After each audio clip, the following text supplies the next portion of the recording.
بسم اللہ الرحمن الرحیم الحمد للہ رب العالمین والصلاة والسلام علی اشرف الانبیاء وسید المرسلین اما بعد رب اشرح لی صدری ویسر لی امری واحلل عقدۃ من لسانی یفقہوا قولی ربنا زدنا علما۔ آج ہم انشاءاللہ سورہ آل عمران کی آیت 128 سے 136 تک مطالعہ کریں گے۔ ان آیات کے اندر ہمارے سامنے، جیسے آپ نے ابھی دیکھا کہ پچھلے سبق میں ہم نے غزوہ احد اور بدر کے حوالے سے چند واقعات کو دیکھا، تو اسی سے آگے چلتے ہوئے اللہ رب العزت بات کو آگے بڑھاتے ہیں، اور سب سے پہلا موضوع جو ہمارے سامنے آتا ہے وہ یہ کہ اللہ رب العزت کے ہاتھ میں سارے اختیارات ہیں۔ اللہ رب العزت اصل میں مختار کل ہے، اور سب کچھ اصل میں اسی کے ہاتھ میں ہے۔ اس کے علاوہ کوئی کائنات کے اندر ایسی ہستی نہیں ہے کہ جس کے پاس کوئی بھی اختیار ہو۔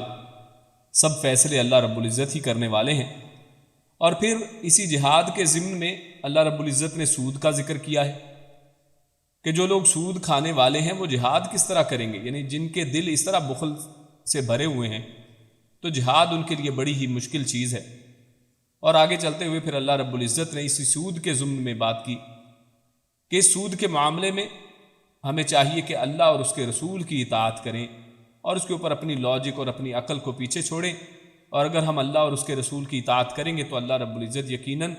رحم کرنے والے ہیں۔ اور یہاں پر اس آیت میں اللہ رب العزت نے رحم کی شرط کو اللہ اور اس کے رسول کی اطاعت کے ساتھ جوڑ دیا ہے۔ اور پھر اسی طرح آگے ہم پڑھیں گے کہ اللہ رب العزت نے یہاں پر مومنوں کو اس چیز کی طرف اکسایا ہے کہ وہ دوڑیں اپنے رب کی مغفرت اور جنت کے لیے، اور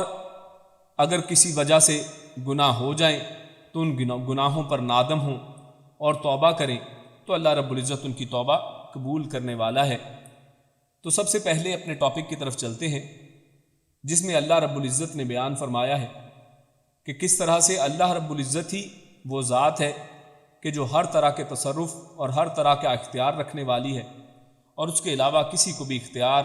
نہیں ہے۔ اللہ رب العزت ارشاد فرماتے ہیں لیس لک من الامر شیء، لیس نہیں ہے، اور یہ لا سے تھوڑا اضافی لفظ ہے، لا کا مطلب نہیں، لیسا یعنی ہرگز نہیں، اور یہاں پر مخاطب پیارے رسول صلی اللہ علیہ وسلم کی ذات ہے۔ اللہ رب العزت ان کو فرماتے ہیں کہ ہرگز نہیں ہے اے نبی، لکا آپ کے لیے، من الامر من سے الامر، امر حکم کو بھی کہتے ہیں، معاملات کو بھی کہتے ہیں، یعنی کسی طرح کے حکم میں یا معاملے میں، شیء کچھ بھی، یعنی آپ کے پاس کسی طرح کا بھی کوئی چیز نہیں ہے، او یا یتوبہ کہ وہ مہربانی کرے، وہ توبہ قبول کرے، یتوب علیہم۔ اب یہاں پر ایک لفظ سمجھ لیں کہ قرآن کریم کے اندر توبہ کا لفظ دو طرح سے آتا ہے۔ جہاں پر توبہ کے بعد الا کا لفظ آئے تو اس کا مطلب ہے کہ بندوں کی اللہ رب العزت کی طرف توبہ، کہ بندوں کا پلٹنا، اللہ رب العزت کی طرف رجوع کرنا۔ اور جب اللہ رب العزت تابہ یتوبو، توبہ کے لفظ کے بعد علا جو یہاں پر ہے، عین لام یا، تو علا کا لفظ استعمال کرے تو یہاں پر اس کا مطلب ہے کہ اللہ رب العزت کا بندوں کے اوپر مہربانی کرنا، ان کو معاف کرنا، ان کی توبہ کو قبول کرنا۔ تو یہاں پر یہی لفظ ہے او یتوب علیہم، یا پھر وہ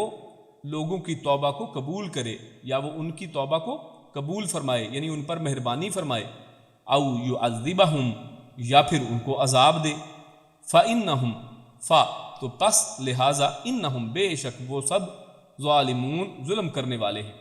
یعنی اگر اللہ رب العزت ان کے توبہ کرنے پہ ان کو معاف کر دے تو یہ بھی اللہ کا فیصلہ ہے، اللہ کا اختیار ہے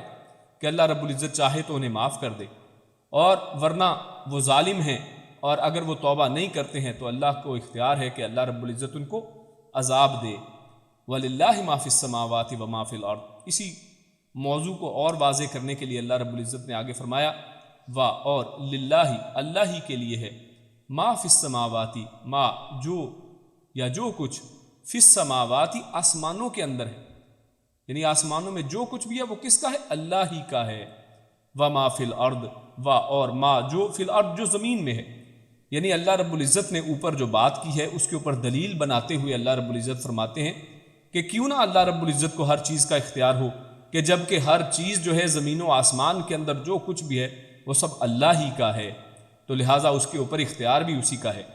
یغفر لمن یشاء، یغفر وہ بخش دیتا ہے، وہ معاف کر دیتا ہے، لمن لیے من جو، یعنی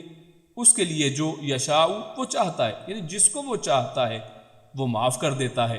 وَيُعَذِّبُ اور وہ عذاب دیتا ہے، من جس کو، یشاء وہ چاہتا ہے، واللہ غفور الرحیم اور اللہ غفور وہ نہایت بخشنے والا، رحیم بڑا ہی مہربان ہے۔ تو یہاں پر ان دو آیتوں کے اندر ہمارے سامنے ایک چیز بڑی کھل کر واضح آتی ہے، اور ایک آیت دوسری آیت کی تشریح کرتی ہے، اور اس جو مقصد پہلی آیت میں بیان کیا گیا اس کے اوپر دلیل بنتی ہے، جس کے اندر اللہ رب العزت ارشاد فرماتے ہیں کہ اے نبی اکرم صلی اللہ علیہ وسلم، اپنی تمام تر اللہ کے نبی جو ہیں اپنے اعزازات کے باوجود سید المرسلین ہونے کے ساتھ ساتھ اس کائنات کے اندر، مخلوق کے اندر سب سے اعلیٰ ہستی جو ہیں وہ ہم سب کا ایمان ہے کہ پیارے رسول صلی اللہ علیہ وسلم کی ہستی ہے، تمام انبیاء کے وہ سردار ہیں، تمام انبیاء کے وہ امام ہیں، لیکن اس سب کے باوجود اللہ رب العزت ارشاد فرماتے ہیں کہ آپ کو اے میرے پیارے رسول صلی اللہ علیہ وسلم، آپ کو اس معاملے میں کوئی اختیار نہیں ہے، ہر قسم کے اختیارات اللہ تعالیٰ کے ہاتھ میں ہیں، یعنی ان کافروں کو ہدایت دینا یا ان کے معاملے میں کسی بھی قسم کا فیصلہ کرنا، ان کی توبہ کو قبول کرنا، سب اللہ کے اختیار میں ہے۔ احادیث میں آتا ہے کہ جنگ احد میں، یعنی اس کی اب پس منظر اصل میں کیا ہے کہ جنگ احد میں نبی اکرم صلی اللہ علیہ وسلم کے دندان مبارک بھی شہید ہو گئے اور چہرہ مبارک بھی زخمی ہوا، تو آپ صلی اللہ علیہ وسلم نے ارشاد فرمایا وہ قوم کس طرح فلاح یاب ہوگی جس نے اپنے نبی کو زخمی کر دیا ہے، یعنی ایک نبی کو زخمی کیا، ایک ایسی قوم جس کی طرف نبی بھیجا گیا ہے وہ اپنے نبی کے اوپر ظلم کرتی ہے، زیادتی کرتی ہے اور اس کو بھی نہیں چھوڑتی ہے، تو اس پر یہ آیت نازل ہوئی کہ اللہ کے نبی صلی اللہ علیہ وسلم، آپ یہ جو بات کرتے ہیں یہ آپ کو زیبا نہیں ہے۔ اللہ رب العزت کو اختیار ہے کہ اللہ رب العزت اگر یہ توبہ کریں تو ان کی توبہ کو قبول کر لیں۔ صحیح بخاری میں آتا ہے کہ بیر معونہ پر جن قبائل نے آپ صلی اللہ علیہ وسلم کے 70 صحابہ کو دھوکے سے قتل کیا تھا، ان کے خلاف اور جنگ احد میں مشرکین کی طرف سے جو لوگ پیش تھے، ان کے خلاف رسول اللہ صلی اللہ علیہ وسلم نے نام لے لے کر دعائے قنوت شروع کی، اور عبداللہ بن عمر رضی اللہ تعالیٰ عنہ فرماتے ہیں کہ رسول اللہ صلی اللہ علیہ وسلم نماز فجر کی دوسری رکعت میں رکوع کے بعد سر اٹھاتے تو سمی اللہ لمن حمدہ ربنا ولک الحمد کہنے کے بعد یہ دعا کیا کرتے کہ اللہ فلاں فلاں فلاں پر لعنت فرما، نام لے لے کر اللہ کے نبی صلی اللہ علیہ وسلم جب یعنی ان لوگوں نے جنگ احد کے اندر یہ معاملات کیے اور چند مسلمانوں کو دھوکے کے ساتھ لے گئے، اور اللہ کے نبی صلی اللہ علیہ وسلم نے 70 حفاظ جو ہیں قرآن کریم کا علم رکھنے والے بڑے ہی عظیم صحابہ کرام کی ایک جماعت کو ان منافقین اور ان 2 نمبر قسم کے لوگوں کے حوالے کر دیا، ان کے ساتھ بھیج دیا، اور وہ اصل میں اس طرح سے انہوں نے بات کی کہ آپ ان کو ہمارے ساتھ بھیج دیجئے، ہم اپنے قبیلے میں ان کو اپنے ساتھ لے کر جائیں گے اور یہ لوگ ہمیں قرآن و حدیث کی باتیں سکھائیں گے۔ تو اللہ کے نبی صلی اللہ علیہ وسلم نے اس بات کا خیر مقدم کیا اور اپنے 70 صحابہ کو ان کے ساتھ بھیج دیا، لیکن آگے چل کر ان لوگوں نے دغا بازی کی اور دھوکے سے ان 70 صحابہ کرام کو قتل کر دیا۔ یہ بہت بڑا مسلم امت کو ایک بڑا نقصان تھا۔ تو اس سب کے اوپر اللہ کے نبی صلی اللہ علیہ وسلم یقیناً بہت رنجیدہ تھے، اور آپ نے اس لیے ان کے لیے دعائے قنوت نازلہ کے اندر فجر کی دوسری رکعت کے اندر ان کے اوپر لعنت فرمائی ہے۔ چنانچہ اللہ نے یہ آیت نازل فرمائی، یعنی جب اللہ کے نبی یہ معاملہ کر رہے تھے تو اس وقت اللہ رب العزت نے آیت فرمائی کہ لیس لک من الامر شیء، کہ اس معاملے میں آپ کے پاس تو کوئی اختیار نہیں ہے، آپ کے اختیار میں اس معاملے میں کچھ بھی نہیں ہے۔ چنانچہ اللہ نے ان تمام لوگوں کو جن کا نام لے کر آپ پر لعنت فرماتے تھے، آپ صلی اللہ علیہ وسلم نے جن لوگوں کا نام لے کر فلاں فلاں فلاں پر اللہ کی لعنت ہو، تو اللہ رب العزت نے ان کو توبہ کی توفیق دی اور پھر وہ ان کو مسلمان بھی کر دیا، وہ لوگ مسلمان ہو گئے۔ یعنی دیکھیے اللہ رب العزت کا علم، اللہ رب العزت عالم الغیب ہیں، بعد میں ہونے والے واقعات کو جانتے ہیں۔ پیارے رسول صلی اللہ علیہ وسلم کو اگر یہ معلوم ہوتا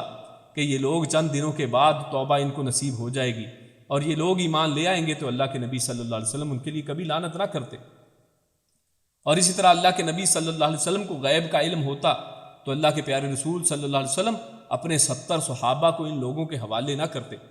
کہ جن کو انہوں نے چند ہی لمحوں کے بعد یعنی دور لے جا کر وہاں پر قتل کر دیا۔ تو میرے بھائیوں، اس آیت سے ہمارے سامنے بڑے ہی چیزیں، بڑے ہی راز ہمارے سامنے واضح ہوتے ہیں۔ ان میں سے ایک یہ کہ اختیار جو ہے پورے کا پورا اللہ رب العزت کے ہاتھ میں۔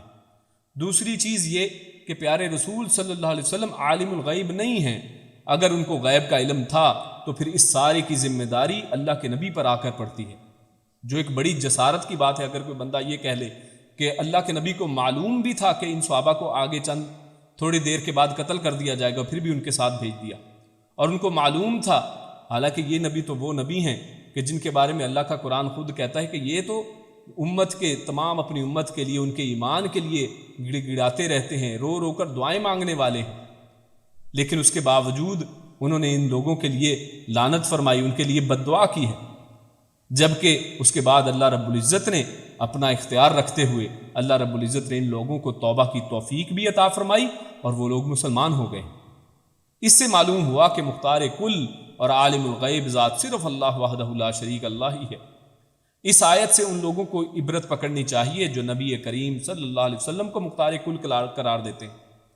اگر ایسا ہوتا تو آپ صلی اللہ علیہ وسلم اپنے عزیز چچا کو ضرور مسلمان کر لیتے، اور احد اور بیر معونہ میں ظلم کرنے والوں کو ضرور ملعون کروا دیتے۔ یعنی اگر اللہ کے نبی صلی اللہ علیہ وسلم کے پاس اختیار ہوتا تو جیسے اللہ کے نبی نے دعا کی تھی، اللہ رب العزت ان کی دعا کو کبھی بھی رد نہ کرتے، اور یقیناً یہ لوگ ملعون ہوتے۔ اللہ کے نبی نے جن کے لیے لعنت کی دعا کی ہے اللہ اس کو ضرور قبول کرتے، لیکن اللہ کی حکمت کو اللہ ہی جانتا ہے۔ اللہ رب العزت کا اختیار کے اندر کسی کو کوئی شریک نہیں ہے۔ ان آیات اور ان احادیث سے معلوم ہوا کہ قنوت نازلہ میں کسی کافر کا نام لے کر لعنت کرنا جائز نہیں ہے۔ یعنی اللہ کے نبی نے اگر ایسا کیا، اللہ رب العزت نے اسی وقت ان کی درستگی کرا دی، اللہ رب العزت نے اسی وقت اس معاملے سے ان کو روک دیا۔ کیا خبر اللہ تعالیٰ اسے توبہ کی توفیق بخش دے، جیسا کہ ہمارے سامنے ان احادیث اور آیات سے ہمارے سامنے بات واضح ہو گئی ہے۔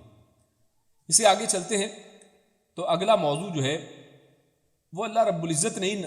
جہاد کی آیات، جنگ احد کا تذکرہ چل رہا ہے، جنگ بدر کا تذکرہ ہوا، تو اس کے اندر ایک سود کی بات کو لے آئے ہیں اللہ رب العزت، اور جہاد کے اندر اس سود کو لانے کے اندر بے شک اللہ رب العزت کی بڑی حکمتیں ہیں۔ اللہ رب العزت ارشاد فرماتے ہیں، یا ایھا الذین آمنوا، یا ایھا اے الذین وہ لوگو جو آمنوا ایمان لائے ہو، لا تأکلوا الربا، لا نہ تأکلوا تم کھاؤ، الربا سود کو، یعنی تم سود نہ کھاؤ، اے ایمان والو تم سود نہ کھاؤ، اضعافا مضاعفہ، اضعافا یعنی بڑھاتے ہوئے، مضاعفہ یعنی دگنا کرتے ہوئے، یعنی کئی گنا بڑھا چڑھا کر جو سود کھانے کی یہ جو بات ہے تم اس کے اندر بالکل نہ پڑو، تم بڑھا چڑھا کر سود کو نہ کھاؤ۔ واتقوا اللہ، اور اتقوا تم سب ڈرتے رہو اللہ سے، لعلکم تفلحون تاکہ تم سب فلاح پا جاؤ۔ واتقوا النار التی اعدت للکافرین، واتقوا اور تم سب ڈرو، الناری اس آگ سے، التی جو اعدت تیار کی گئی ہے، للکافرین کافروں کے لیے۔ تو یہ آیت جو ہے اس کے اندر اللہ رب العزت نے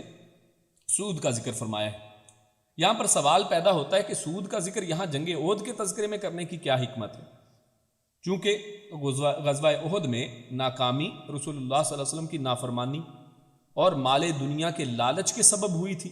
یعنی چند صحابہ کرام نے جب دیکھا کہ مال غنیمت سب سمیٹ رہے ہیں تو ہم لوگ بھی پیچھے نہ رہ جائیں، اور وہ بھی نیچے آ گئے، جبکہ ان کو اللہ رب العزت، اللہ کے پیارے رسول نے اوپر اپنے مورچے کے اوپر رہنے کا حکم دیا تھا۔ تو اس لیے اب طمع دنیا کی سب سے زیادہ بھیانک جو شکل ہے وہ سود ہے۔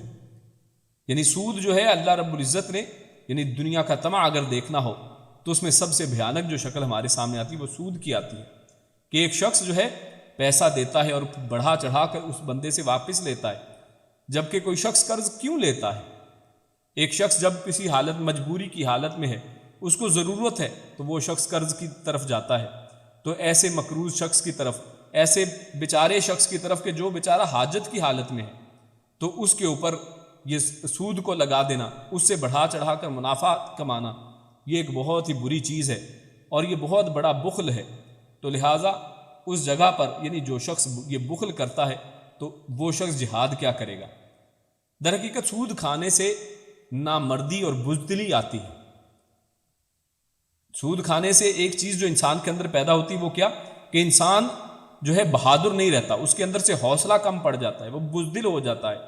کیونکہ اس کو اپنا پیسہ عزیز ہے۔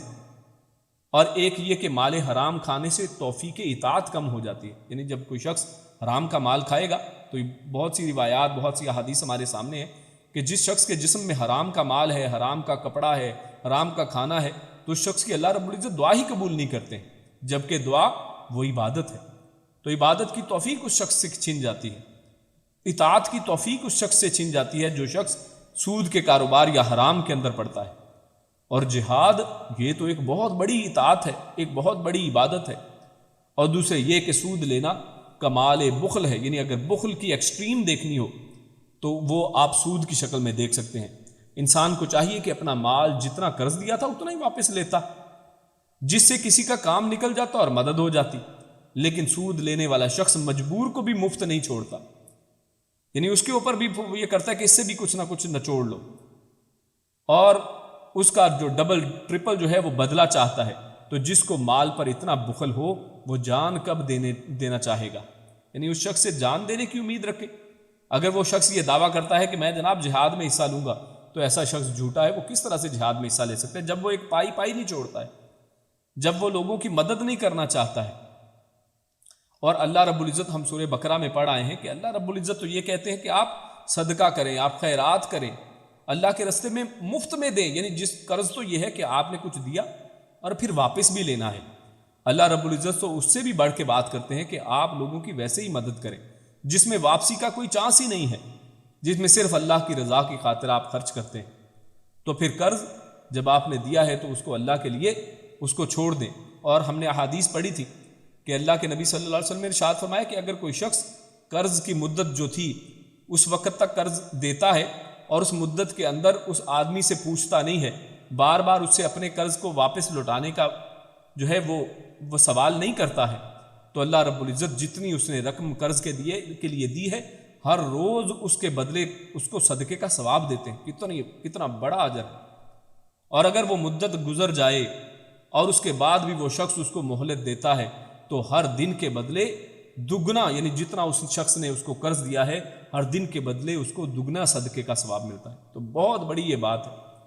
تو جس شخص کو اس تمام ثواب کی کوئی لالچ نہ ہو، صرف پیسہ اس کے نظر میں ہو، تو پھر ایسا شخص، اسی لیے جہاد کی آیات کے اندر یہ سود کی بات درمیان میں کر دی گئی ہے۔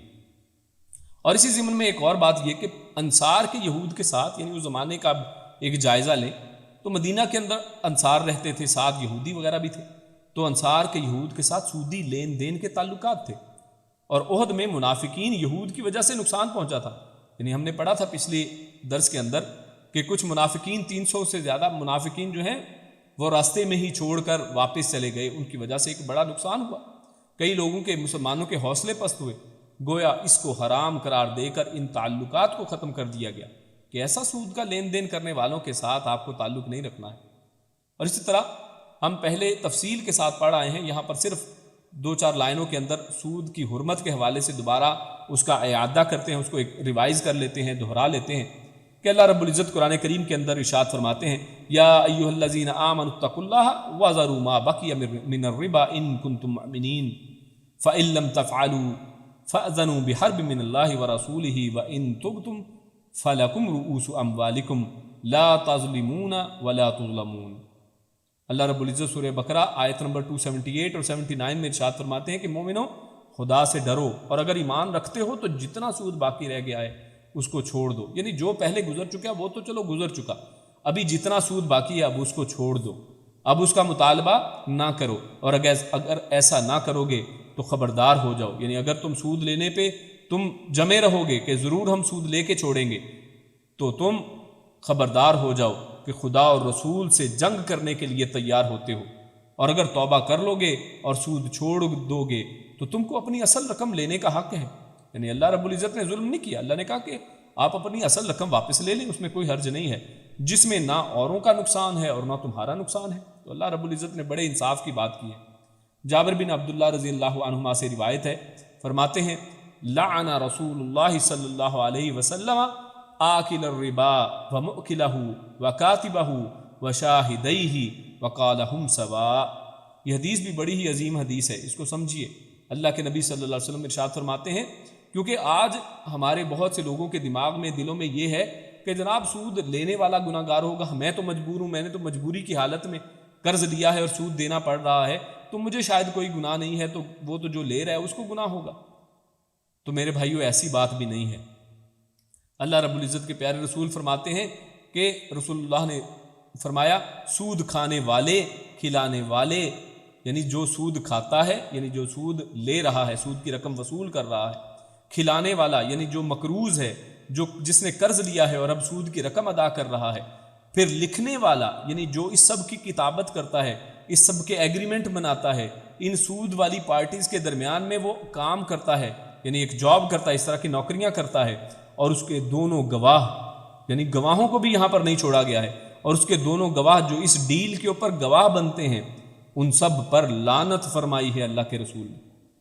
یعنی رسول اللہ صلی اللہ علیہ وسلم نے ایسے لوگوں کے اوپر لعنت فرمائی ہے، اور فرمایا، یعنی آخری بات بہت اہم ہے، یعنی کوئی یہ نہ سمجھے کہ اچھا سود لینے والے کا شاید زیادہ گناہ ہوگا، دوسرے کا کم ہوگا، لکھنے والے کا شاید اس سے بھی کم ہو، اور شاہدوں کا پتہ نہیں ہے کہ نہیں ہے۔ اللہ کے نبی نے فرمایا ہے یہ سب برابر ہے،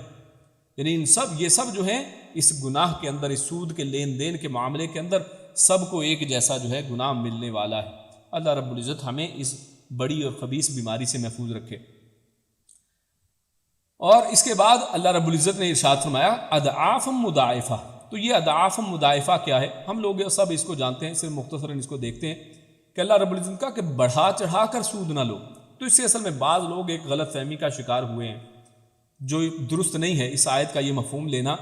کہ صرف اگر کوئی بڑھا چڑھا کر سود لیتا ہے تو وہ ناجائز ہے۔ ہاں اگر تھوڑا بہت لے لیتا ہے یا ایک رقم فکس کر لیتا ہے اور فکس رقم وہ سود کی لے لیتا ہے تو پھر اس میں کوئی گناہ نہیں ہے۔ تو میرے بھائیوں اس میں یہ بات نہیں ہے۔ اصل میں یہاں پر اللہ رب العزت اس بات کو یعنی اس کے اندر شدت پیدا کرنے کے لیے، اس کے اوپر زور دینے کے لیے تاکیداً اللہ رب العزت نے یہ الفاظ استعمال کیے ہیں۔ مفسرین نے اس کو اسی طرح بیان کیا ہے کہ اس سے مراد ایسا نہیں ہے کہ اچھا اگر مفرد سود لے گا، اگر تھوڑا سا سود لے گا تو وہ ٹھیک ہے، لیکن اگر زیادہ سود لے، بڑھا چڑھا کر لے، یعنی جیسے یہ سسٹم کیا ہوتا ہے کہ ایک شخص نے 100 روپے ادھار لیے اور اس نے کہا کہ 5 روپے اس کے اوپر سود ہوں گے، اور وہ شخص 100 روپے واپس نہیں کر پایا مدت کے اندر، تو اب کیا کیا جاتا ہے کہ اس 5 روپے کو بھی 100 کے اندر شامل کیا، 105 ہو گئے،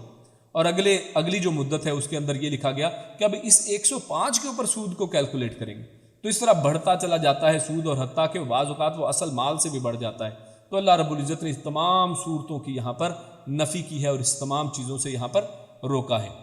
تو قرض کی صرف اللہ رب العزت نے صرف وہ صورت جائز کرا دی ہے جیسا کہ پہلے ہم نے بیان اس میں کر دیا، سورۃ البقرہ آیت 279 میں اللہ نے فرمایا کہ اگر تم توبہ کر لو تو تمہیں اپنے اصل مال لینے کی اجازت ہے، یعنی قرض صرف آپ اتنا دے سکتے ہیں، اصل دیں اور اصل ہی واپس لیں، نہ اس میں سے کچھ بھی زیادہ کم نہیں ہونا چاہیے، نہ تم ظلم کرو گے اور نہ تم پر ظلم کیا جائے گا،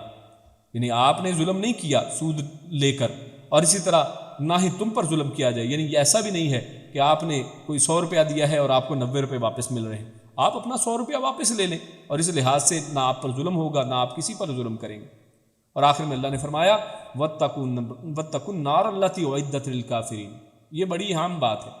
اللہ نے فرمایا کہ اللہ سے ڈرو اور اس آگ سے ڈرو جو کافروں کے لیے تیار کی گئی ہے۔ بات تو یہاں پر سود کی ہو رہی ہے، کافروں کا لفظ کیوں استعمال کیا گیا؟ معلوم ہوا کہ سود لینا اور دینا مسلمان کا کام نہیں ہے، یعنی جب انسان سود لیتا دیتا ہے تو اصل میں وہ کفر کے راستے پر چلنا شروع ہو جاتا ہے۔ اسی لیے تو پیچھے ہم پڑھ آئے ہیں سورۃ البقرہ کی آیات کے اندر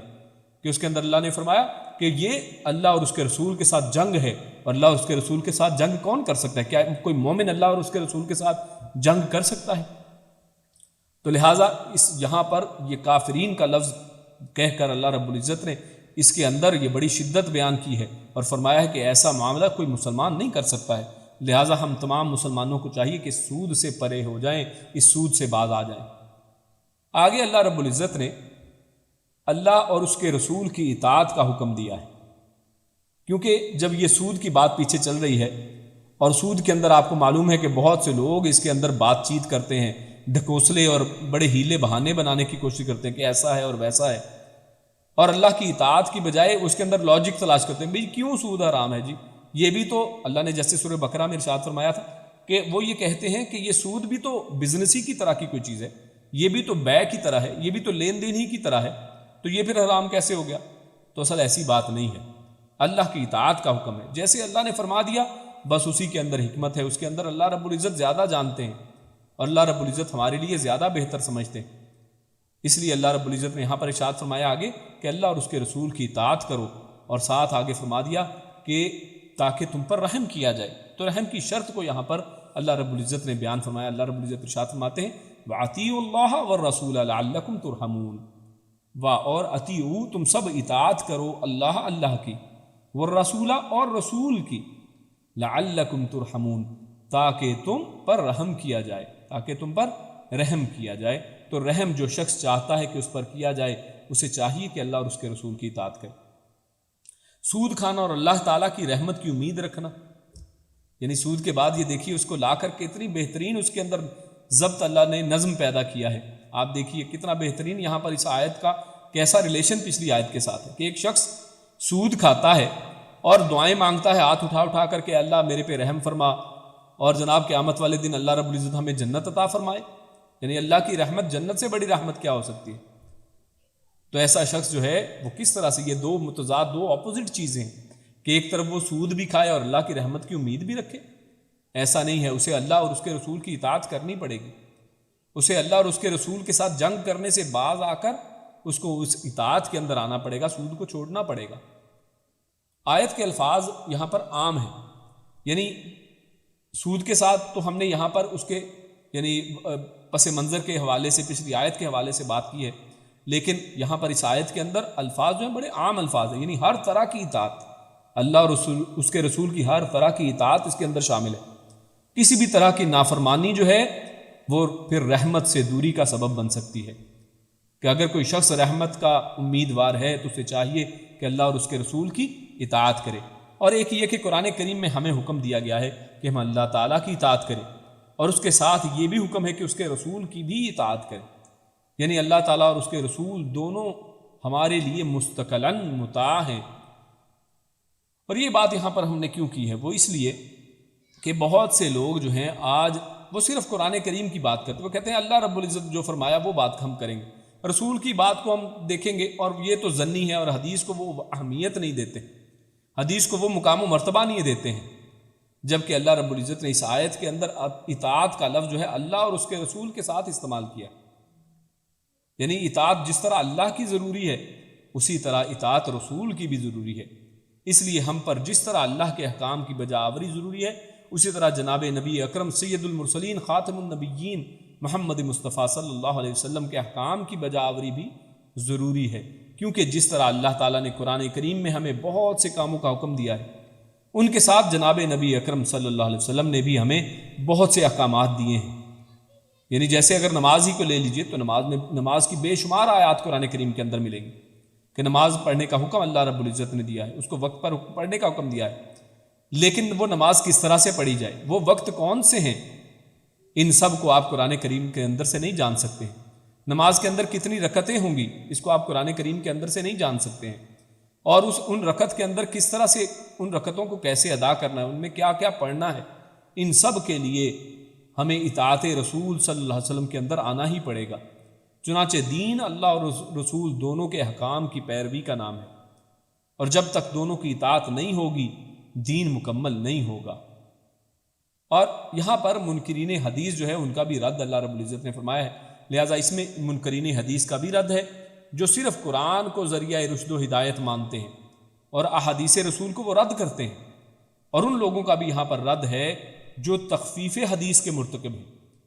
یہ تخفیف حدیث اصل میں کیا ہے؟ یعنی ایک تو یہ ہے کہ بالکل حدیثوں کو ماننا ہی نہیں، یہ تو بڑے واضح منکرین حدیث ہمارے سامنے کئی اس طرح کے فرقے موجود ہیں جو بالکل حدیث کا انکار کرتے ہیں، اور دوسرے آج ہمارے سامنے کچھ ایسے گروہ اور ایسے لوگ بھی ہیں کہ جو حدیث کا مکمل طور پر رد نہیں کرتے ہیں، لیکن حدیث کے اندر اس کو ویٹ لیس کر دیتے ہیں۔ تخفیف کا مطلب یعنی اس کو اتنا ہلکا کر دیتے ہیں کہ جیسے ان کی ضرورت ہی نہیں ہے، اور زبانی کلامی جو ہے وہ کہتے کہ ہم حدیث کو مانتے ہیں، لیکن حدیث کو وہ اہمیت نہیں دیتے ہیں کہ جو اللہ رب العزت نے ان کو مقام و مرتبہ دیا ہے۔ اور جس طرح اللہ رب العزت نے رسول اکرم صلی اللہ علیہ وسلم کو اس دین کی شرح کی ذمہ داری عطا فرمائی ہے، اور اللہ رب العزت کا ارشاد ہے من یطع الرسول فقد اطاع اللہ، کہ جس نے رسول اللہ صلی اللہ علیہ وسلم کی اطاعت کی یقیناً اس نے اللہ کی اطاعت کی ہے۔ یعنی اس آیت کے اندر تو اللہ رب العزت نے رسول کی اطاعت کو مقدم کیا ہے کہ اصل میں جب تم رسول کی اطاعت کرتے ہو، اللہ کے نبی نے جو فرمایا، اللہ کے نبی نے جو کیا، جیسا اللہ کے نبی صلی اللہ علیہ وسلم نے کرنے کا حکم دیا، اور جس بات کو اللہ کے نبی نے ہوتے ہوئے دیکھا اور اس پر خاموش رہے، یا جس بات سے اللہ کے نبی نے منع فرما دیا، تو یقیناً وہ ہمارے لیے دین ہے۔ اللہ نے اس کا حکم دیا ہے کہ یقیناً اللہ کے رسول کی اطاعت ہی اللہ کی اطاعت ہے۔ اور اسی طرح اللہ رب العزت ارشاد فرماتے ہیں قل اطیعوا اللہ واطیعوا الرسول فان تولوا فانما علیہ ما حمل وعلیکم، اور اللہ رب العزت ارشاد فرماتے کہ اللہ اور اس کے رسول کی اطاعت کرو۔ اور اسی طرح اللہ رب العزت آگے فرماتے ہیں وما آتاکم الرسول فخذوه وما نہاکم عنہ فانتہوا، کہ جو اللہ کے نبی تمہیں دیں اس کو لے لو، اور جس سے وہ تمہیں روک دیں اس سے رک جاؤ۔ واتقوا اللہ، اور اللہ سے ڈرو، ان اللہ شدید العقاب، اور بے شک اللہ کی پکڑ جو ہے اللہ سزا دینے میں بڑا ہی سخت ہے۔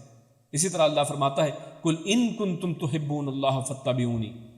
کہ آپ فرما دیجئے کہ اگر تمہارا یہ دعویٰ ہے کہ تم اللہ سے محبت کرتے ہو، فاتبعونی، تو پھر میری اتباع کرو۔ یحببکم اللہ، اس کا نتیجہ کیا نکلے گا؟ میری اطاعت کرنے کا، میری اتباع کرنے کا فائدہ کیا ہوگا؟ اللہ تم سے محبت کرنے لگے گا، اللہ تم سے محبت کرے گا۔ وَيَغْفِرْ لَكُمْ ذُنُوبَكُمْ، اور اللہ تمہارے گناہوں کو معاف کر دے گا۔ کتنی بڑی خوشخبری اللہ رب العزت نے اللہ کے نبی کی اتباع کے اندر رکھی ہے۔ اور اس سارے کے بعد آخر میں جو بات کہی لَعَلَّكُمْ تُرْحَمُونَ، یہاں اطاعت کو رحم کیے جانے کی شرط قرار دیا ہے، لہٰذا ان لوگوں کو اللہ اور اس کے رسول کی نافرمانی سے باز آ جانا چاہیے جو گناہ کیے چلے جاتے ہیں اور ساتھ کہتے ہیں کہ اللہ بڑا غفور الرحیم ہے۔ یہ بھی ایک طبقہ ہے ہمارے معاشرے کے اندر کہ جو لوگ گناہ کرتے ہیں ان کو روکیں، ان کو کہیں کہ جناب یہ ساری چیزیں جو ہے اللہ کی معصیت ہے، اللہ کے نبی کی اطاعت سے باہر ہے، اللہ کی نافرمانی ہے، تو آگے سے وہ بات کیا کرتے ہیں کہ اللہ بڑا غفور الرحیم ہے، انشاءاللہ ہم اللہ سے معافی مانگیں اللہ معاف کر دے گا، اور گناہ کیے چلے جاتے ہیں، ان کو کوئی احساس ہی نہیں۔ تو اللہ رب العزت نے تو رحم کو اطاعت اللہ اور اطاعت رسول کے ساتھ شرط لگا دی ہے، یعنی اللہ تعالیٰ کی رحمت کا امیدوار تو وہ شخص ہو سکتا ہے جو اللہ تعالیٰ اور اس کے رسول صلی اللہ علیہ وسلم کا فرما بردار ہو۔ صحیح بخاری میں ابو ہریرہ رضی اللہ تعالیٰ عنہ سے مروی ہے کہ رسول اللہ صلی اللہ علیہ وسلم نے ارشاد فرمایا کل امتی یدخلون الجنۃ الا من ابا، کہ میری ساری کی ساری امت جو ہے وہ جنت میں چلی جائے گی، جنت میں داخل ہو جائے گی، الا من ابا، سوائے اس کے کہ جس نے انکار کر دیا، یعنی جو خود کہے کہ میں نے جنت میں نہیں جانا۔ کیسی عجیب بات ہے کہ اللہ کے نبی کہتے ہیں کہ ساری امت جنت میں چلی جائے گی صرف اس شخص کے علاوہ جو کہے کہ میں جنت میں نہیں جانا چاہتا، یعنی وہ کہے الا من ابا، جس نے خود انکار کر دیا، جو خود جنت میں جانا نہیں چاہتا۔ قیلا، تو صحابہ کرام نے اس کے اوپر حیرانگی سے انہوں نے سوال کیا، کہا گیا یا رسول اللہ فمن یابا، کہ اے اللہ کے رسول صلی اللہ علیہ وسلم کون ہے کہ جو جنت میں جانے سے انکار کرے گا؟ قال، تو اللہ کے رسول صلی اللہ علیہ وسلم نے ارشاد فرمایا من اطاعنی دخل الجنہ، جس نے میری اطاعت کی وہ جنت میں جائے گا، ومن عصانی، اور جس نے میری نافرمانی کی، فقد ابا، تو یقیناً یہی وہ شخص ہے جس نے انکار کیا۔ یعنی کوئی بھی دنیا کے اندر منہ سے تو یہ نہیں کہتا کہ میں جنت میں جانا نہیں چاہتا، لیکن اصل میں وہ اپنے عمل کے ذریعے، اللہ کے نبی کی نافرمانی کے ذریعے اصل میں وہ یہ بات کرتا ہے کہ مجھے جنت میں جانے کا کوئی شوق نہیں ہے، میں جنت میں نہیں جانا چاہتا، کیونکہ جب اس کے سامنے اللہ کے نبی کی سنتیں رکھی جاتی ہیں، اللہ کے نبی کی احادیث پیش کی جاتی ہیں، تو وہ کہتا ہے کہ اس کو پیچھے کرو، میری مرضی۔ اور آپ نے یہ پچھلے دنوں کے اندر یہ جو عورت مارچ کے نام پر بھی میری مرضی کا نعرہ آپ نے دیکھا ہے کہ لوگ اللہ اور اس کے رسول کی اطاعت سے نکل کر وہ بالکل آزادی چاہتے ہیں، اور بعض لوگوں کی تو ویڈیو اس طرح سے آئی ہے کہ وہ باقاعدہ نعرہ لگاتے ہیں کہ اللہ بھی سن لے آزادی، رسول بھی سن لے آزادی، یعنی وہ اللہ کو بھی کہتے ہیں کہ تم بھی سن لو کہ ہم آزادی چاہتے ہیں، اور رسول بھی سن لے کہ ہم آزادی چاہتے ہیں۔ اللہ رب العزت ان سب کو ہدایت عطا کرے، اللہ رب العزت ان کو اپنی نافرمانیوں سے ہٹا کر اطاعت کی طرف لے کر آئے۔ آگے چلتے ہیں تو اللہ رب العزت اس کے بعد مومنین کو، ایمان والوں کو جنت اور اپنی مغفرت کی طرف دوڑنے کے لیے، اس کے لیے ریس کرنے کی طرف بلاتا ہے۔ اللہ کہتا ہے کہ میری مغفرت کے لیے تم آپس میں ریس لگاؤ، دوڑو۔ تو اس کے حوالے سے پڑھتے ہیں، اللہ رب العزت ارشاد فرماتے ہیں وَسَارِعُوا إِلَى مَغْفِرَةٍ، اور سارعوا یعنی سرعت کرو، جلدی کرو، جلدی کا مطلب یعنی جلدی جلدی سے دوڑو اس کی طرف، اِلَى مَغْفِرَةٍ، اِلَى طرف، مغفرةٍ بخشش کی طرف، بخشش حاصل کرنے کے لیے دوڑو، جلدی کرو، من ربکم اپنے رب کی طرف سے، وجنت اور جنت کے لیے، یعنی دو چیزوں کے لیے یہاں پر ساریو کا لفظ استعمال کیا گیا ہے کہ تمہیں جلدی کن دو کاموں کے لیے کرنی ہے؟ اللہ کی اپنے رب کی مغفرت کے لیے اور جنت کے لیے۔ عرضھا ان دونوں، اور یعنی اس جنت کا عرض جو ہے اس کی چوڑائی کتنی ہے؟ السماوات والارض، اس کی آسمانوں اور زمین جتنی چوڑائی ہے، اتنی بڑی جنت۔ اس جنت کے لیے تمہیں چاہیے کہ تم بھاگو، تم دوڑو، تم اس کے لیے کوشش کرو۔ اعدت للمتقین، اور یہ جنت سب کو ملنے والی نہیں ہے، وہ تیار کی گئی ہے للمتقین، تقوی والوں کے لیے، اللہ سے ڈرنے والوں کے لیے، پرہیزگاری اختیار کرنے والوں کے لیے۔ الذین ینفقون، آگے پھر بتایا کہ وہ متقین کون ہیں، ان کی کیا صفات ہیں، یہ کون لوگ ہیں جو جنت کے مستحق ہونے والے ہیں، یہ تقوی والے جو ہوتے ہیں یہ کیسے دکھتے ہیں، ان کے اندر کیا خصوصیات ہوتی ہیں۔ اللہ رب العزت بیان کرتے ہیں الذین، وہ لوگ جو ینفقون، وہ خرچ کرتے ہیں، فی السرائی، فی میں السراء خوشحالی کے اندر، اور یہ سراء کا وہی لفظ ہے جو سورۃ الانشراح کے اندر ان مع العسر یسرا، تو یہ یسرا اور سراء یہ وہی چیز ہے، یعنی خوشحالی اور اچھے حالات کے اندر، والضرائی اور تنگ دستی کے اندر، یعنی جو خرچ کرتے ہیں ہر حال میں، چاہے ان کے پاس بہت پیسہ ہے پھر بھی خرچ کرتے ہیں، اللہ کو بھولتے نہیں ہے پیسے کے نشے کے اندر۔ اور اسی طرح جب تنگ دست ہوتے ہیں، خود بھی ان کے پاس صرف کھانے کی 2 ٹائم کی کھانا ہے تو 1 ٹائم کا کھانا دے دیتے ہیں، یا اپنے کھانے کے اندر دوسروں کو شامل کرتے ہیں۔ والکاظمین الغیظ، اور الکاظمین پی جانے والے، الغیظ غصے کو، یعنی پہلی بات کہی کہ جو خرچ کرتے ہیں، دوسری بات والکاظمین الغیظ غصے کو پینے والے، تیسری بات والعافین عن الناس، اور العافین عاف یعنی معاف کرنا، جیسے ہم اردو میں لفظ استعمال کرتے ہیں معاف کرنا تو وہی لفظ ہے، والعافین اور معاف کرنے والے، درگزر کرنے والے، عن الناس لوگوں کو، یعنی لوگوں سے وہ درگزر کرتے ہیں، لوگوں کی غلطیوں کو معاف کر دیتے ہیں، غصے میں نہیں آتے ہیں۔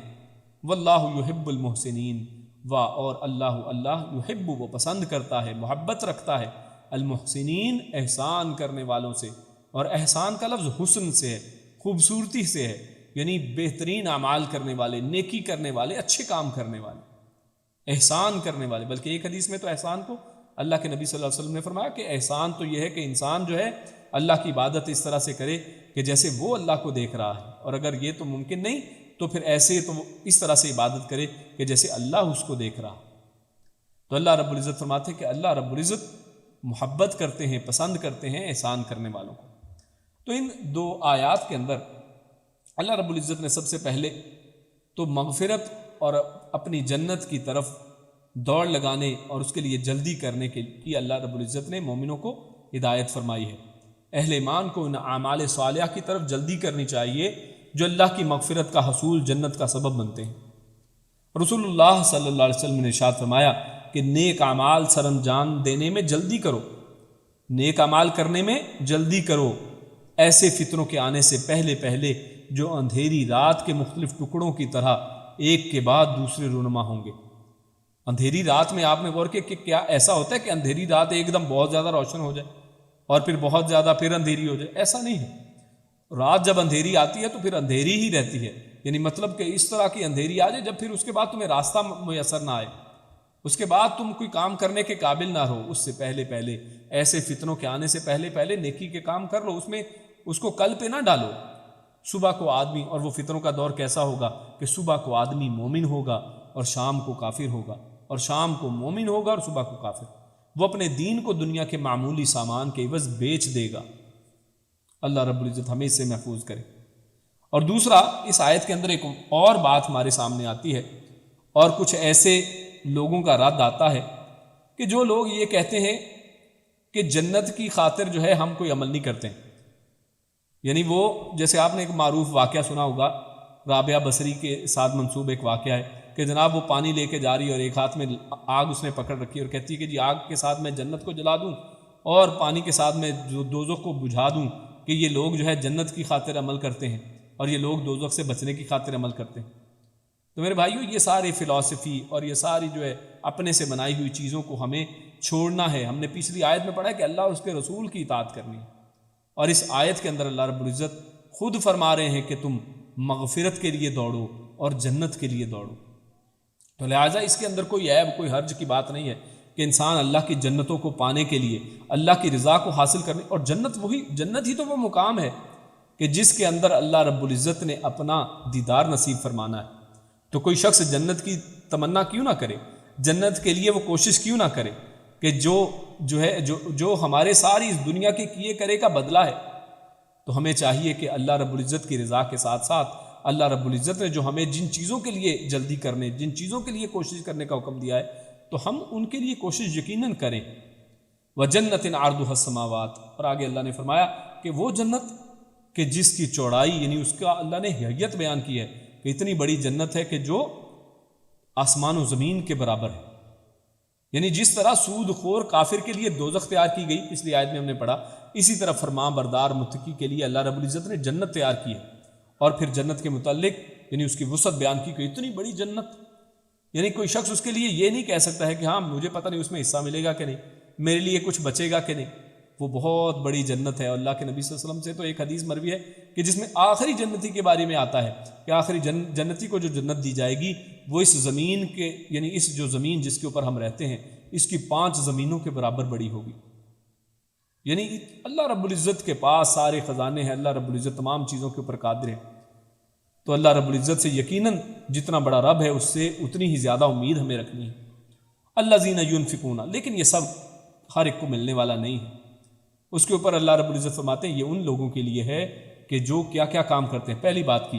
کہ الذین ینفقون، یعنی جنتیوں کی صفات بیان کی گئی ہیں۔ تو پہلی صفت کیا کہ وہ خوشحالی اور تنگ دستی ہر حال میں وہ اپنی استطاعت کے مطابق خرچ کرتے رہتے ہیں، اور نیک کاموں اور رضائے الہی کے لیے مال صرف کرنے سے انہیں کوئی چیز غافل نہیں کرتی ہے۔ چاہے پیسہ آ جائے وہ پیسے کے نشے میں بھولتے نہیں ہیں، وہ غریبوں کو یاد رکھتے ہیں، اور اسی طرح تنگ دستی میں بھی وہ خرچ کرتے ہیں۔ والکاظمین الغیظ، والکاظمین الغیظ، ان کی دوسری صفت یہ ہے کہ وہ غصے سے مغلوب ہونے کے بجائے غصے کے اوپر قابو پاتے ہیں۔ رسول اللہ صلی اللہ علیہ وسلم نے ارشاد فرمایا پہلوان وہ نہیں جو پچھاڑ دینے والا ہو، بلکہ پہلوان وہ ہے جو غصے کے وقت اپنے آپ پر قابو رکھے،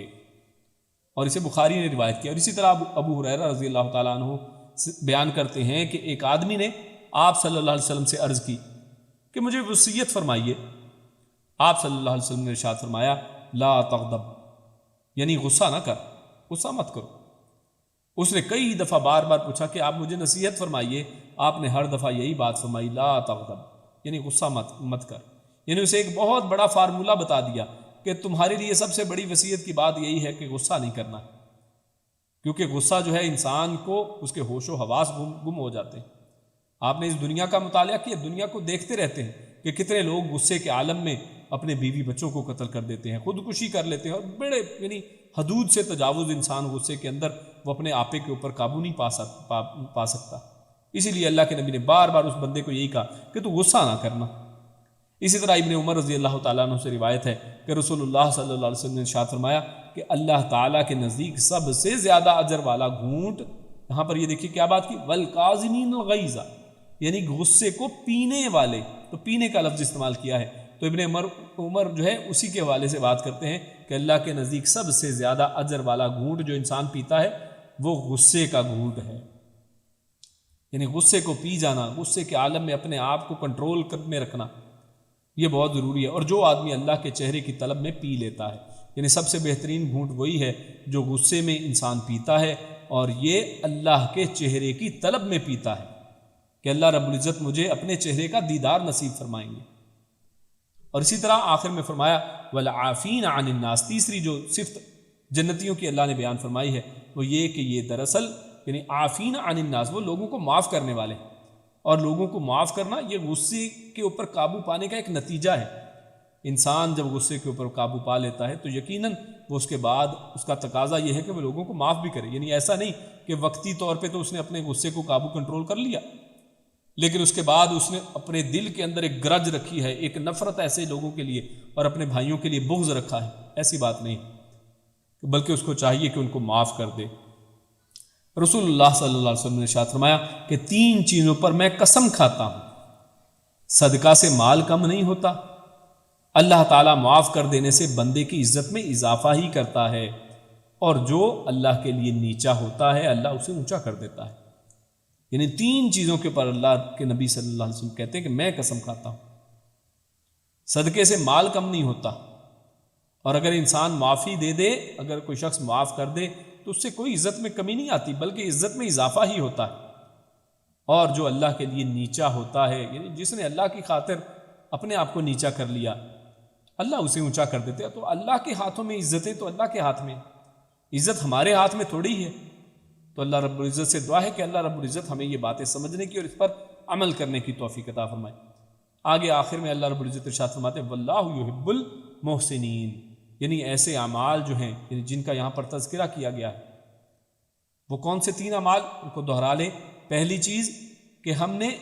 خرچ کرنا ہے، چاہے خوشحالی ہو چاہے تنگی ہو، ہر حالت میں اللہ کے راستے میں خرچ کرنے سے رکنا نہیں ہے۔ دوسری چیز کہ ہمیں اپنے غصوں کے اوپر قابو کرنا ہے، اور تیسری نصیحت جو ہمیں اللہ رب العزت نے یہاں پر اور جنت کے حصول کی ایک اللہ رب العزت نے یہاں پر بات کی ہے، متقین کی صفت بیان کی ہے جو ہمیں اپنے اندر پیدا کرنی ہے، وہ یہ کہ ہم لوگوں کو معاف کرنے والے ہوں، اور یہی اصل میں احسان ہے، اور اللہ احسان کرنے والوں کو ان سے محبت کرتا ہے۔ آگے اللہ رب العزت گناہ تو جو ہے، گناہ تو انسان کی یعنی سرشت کے اندر کہہ لیں کہ بنی آدم کے حوالے سے اللہ کے نبی نے فرمایا ہے کہ بنی آدم کی پوری اولاد جو ہے وہ خطاؤن ہے، وہ غلطیاں کرنے والی ہے، غلطیاں کرتی ہے، لیکن بہترین ان خطا کاروں میں سے بہترین شخص وہ ہے کہ جو توبہ کرتا ہے، جو نادم ہوتا ہے، جو شرمندہ ہوتا ہے اس گناہ کے اوپر، اور پھر اس کو دوبارہ نہیں کرتا ہے۔ تو اس کے حوالے سے اللہ رب العزت یہاں پر بات کرتے ہیں۔ اللہ رب العزت نے ارشاد فرمایا والذین، اور الذین، وہ لوگ جو اذا فعلوا، جب وہ کچھ کر لیں، فعلوا فعل یعنی کام کرنے سے، یعنی جب وہ کچھ کر بیٹھیں، کیا، فاحشتن، کوئی فحاشی والا کام، کوئی کھلا برائی والا کام، او ظلموا، یا وہ ظلم کر بیٹھیں، یعنی جب ان سے کوئی برا کام ہوتا ہے، جب کسی پر ظلم کر بیٹھتے ہیں، انفسہم، اپنے اوپر، یا پھر ظلم کر بیٹھیں، تو پھر کیا کرتے ہیں، ذکر اللہ، وہ اللہ کا ذکر کرتے ہیں، فاستغفروا، پس استغفروا، تو اور وہ پھر معافی چاہتے ہیں، وہ مغفرت طلب کرتے ہیں، لذنوبہم، اپنے گناہوں کی، یعنی ایسا نہیں ہے کہ وہ یہ کہیں کہ اب ہم سے یہ غلطی ہو گئی، اب ہم بہت برے لوگ ہیں، تو اب جناب کس منہ سے اللہ کے سامنے جائیں، کیونکہ ہمارے معاشرے میں کچھ لوگوں نے ہمارے دماغوں کے اندر ایسی باتیں ڈال دی ہیں کہ جناب یہ تو تم تو گناہ گار ہو، تم اللہ کے سامنے کس منہ سے جاؤ گے، اور لوگوں کو توبہ کرنے سے ہی روک دیا ہے، تم بس ہمارا در پکڑ لو، تم ہمارے صرف در کے سوالی بن جاؤ اور تم پار ہو جاؤ گے، اور ان کو توبہ کی طرف کبھی آنے ہی نہیں دیتے ہیں۔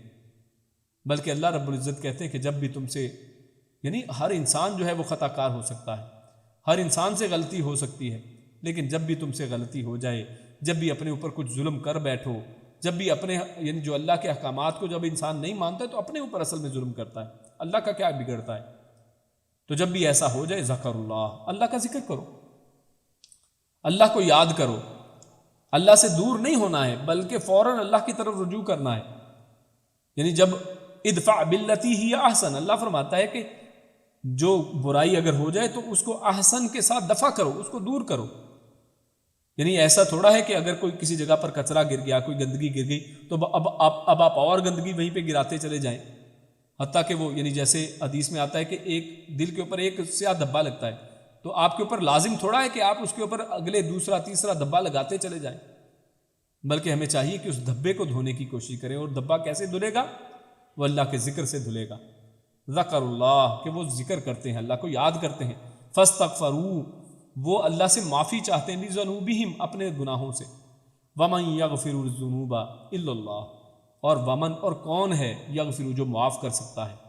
الذنوب، گناہوں کو، الا اللہ، اللہ کے علاوہ، یہاں پر یہ بھی بتا دیا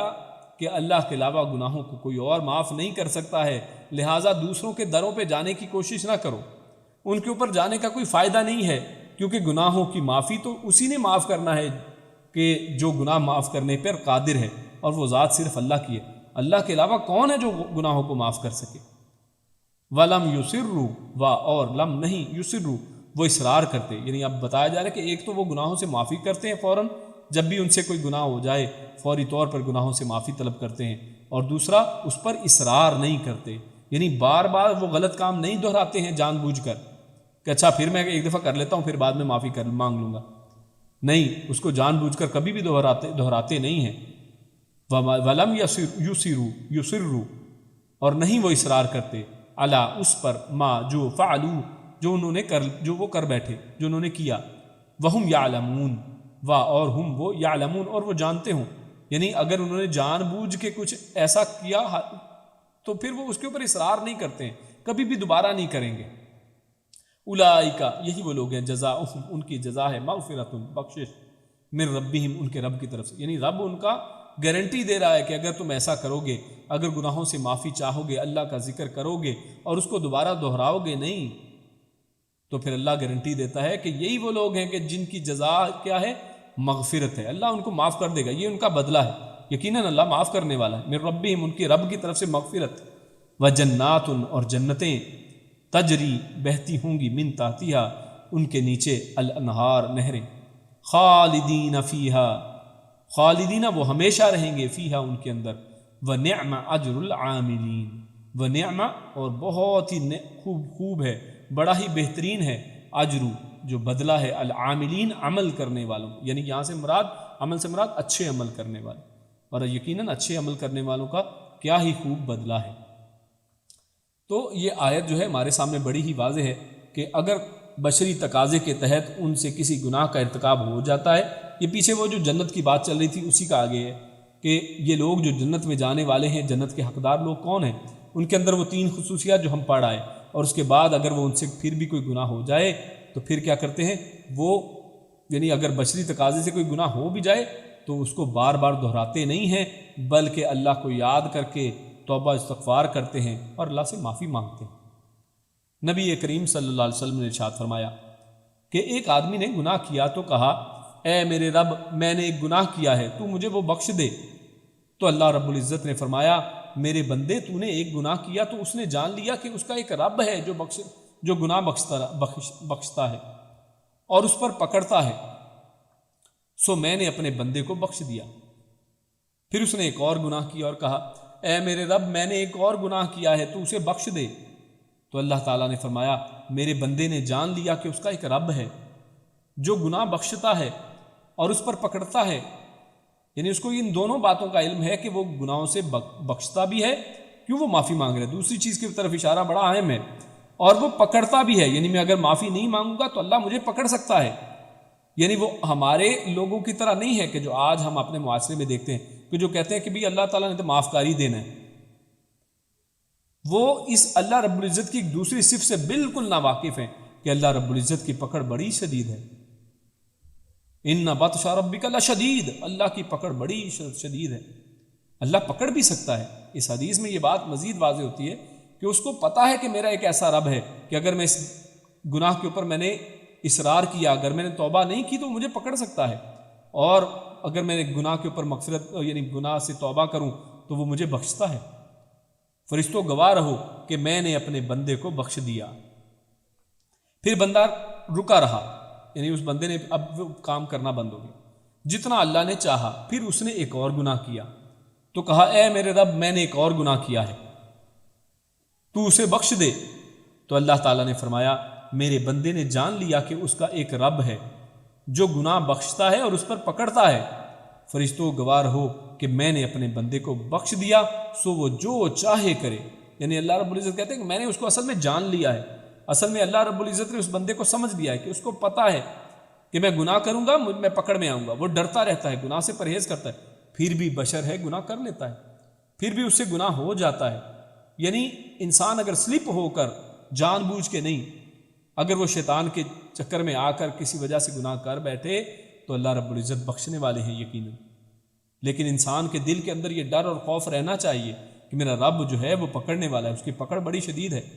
اور ساتھ وہ توبہ بھی کرے۔ ایسا نہیں کہ